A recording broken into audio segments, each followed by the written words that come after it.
Merci ma aventure, donc j'interviens parce qu'un commentaire m'a interpellé. Salut Hugo RC, donc bienvenue sur ma chaîne. Je ne sais pas si tu es abonné ou pas, mais plutôt commentaire, je pense pas. Je t'invite pas forcément à t'abonner, c'est pas grave, mais c'est bien que tu aies mis un commentaire comme quoi tu n'es pas content. La plupart du temps, les gens ont une like et on ne sait pas pourquoi, qu'est-ce qui leur plaît pas et tout ça.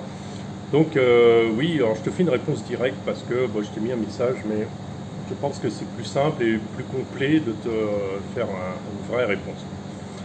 Alors, effectivement, bon, ce qu'il faut que tu saches, c'est que le but de ma chaîne n'est pas d'optionner à mort le véhicule et qu'il coûte 1500 € parce que la plupart des gens ne vont pas le faire. Voilà. Donc, je ne cherche pas ça. Le but de ma chaîne est de démontrer qu'en essayant de travailler avec le matériel qu'on a, on arrive à un très très bon résultat, voire excellent. C'est tout ce que, voilà, c'est tout ce que je veux.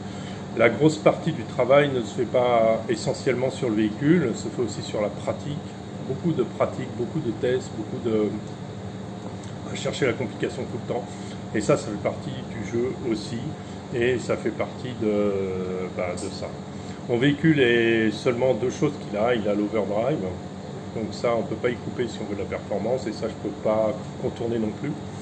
Et j'ai le cerveau sur le pont pour justement gagner en efficacité.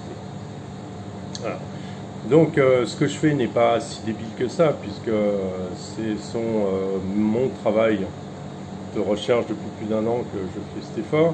Après, il faut que tu saches que je finis deuxième en classe 2 devant des châssis Gemei. Donc ça veut dire que mon châssis marche. Il fonctionne même très bien.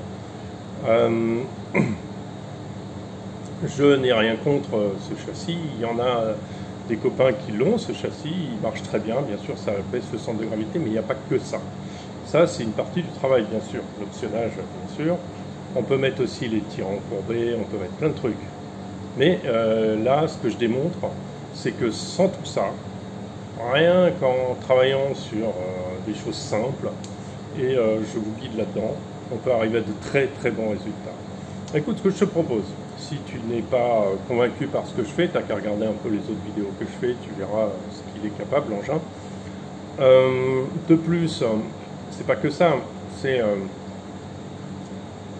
si tu es encore sceptique, fais-le toi, quoi.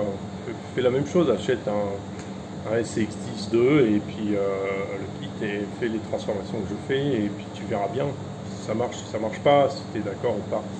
Voilà, bon, après j'essaie de renseigner un maximum sur ce que mes transformations que je fais, sur ça. La dernière transformation n'a pas été encore testée, mais il ressemble à quelque chose d'intéressant. Ce qu'il y a, c'est que je suis inspiré aussi par d'autres chaînes qui font un peu la même chose que moi, mais ce sont des chaînes américaines. Et ces chaînes américaines correspondent mieux à ma vision des choses. En France, il y a une mentalité un peu spéciale où on considère que plus c'est cher, mieux c'est. Et c'est une mentalité auquel je n'adhère absolument pas, parce que plus c'est cher, quoi. Voilà. Donc j'espère t'avoir répondu. Écoute, bienvenue sur ma chaîne, merci d'avoir mis un commentaire. Écoute, retourner la boîte, pourquoi pas, maintenant que j'ai 4 ponts, ça m'est pas venu à l'idée, mais ouais, t'as raison, peut-être. Mais je travaille aussi sur un châssis à la sauce RC Mode. Voilà, je te souhaite une bonne journée, merci d'être intervenu, et puis n'hésite pas à mettre des commentaires si tu veux des informations complémentaires sur ce que je fais, mais dis pas que je fais n'importe quoi, c'est pas vrai, ce que je fais, je sais ce que je fais, et j'ai l'expérience, et de plus, je le démontre, la preuve est dans les vidéos, vous allez voir avant. Allez, fais un tour sur ma chaîne.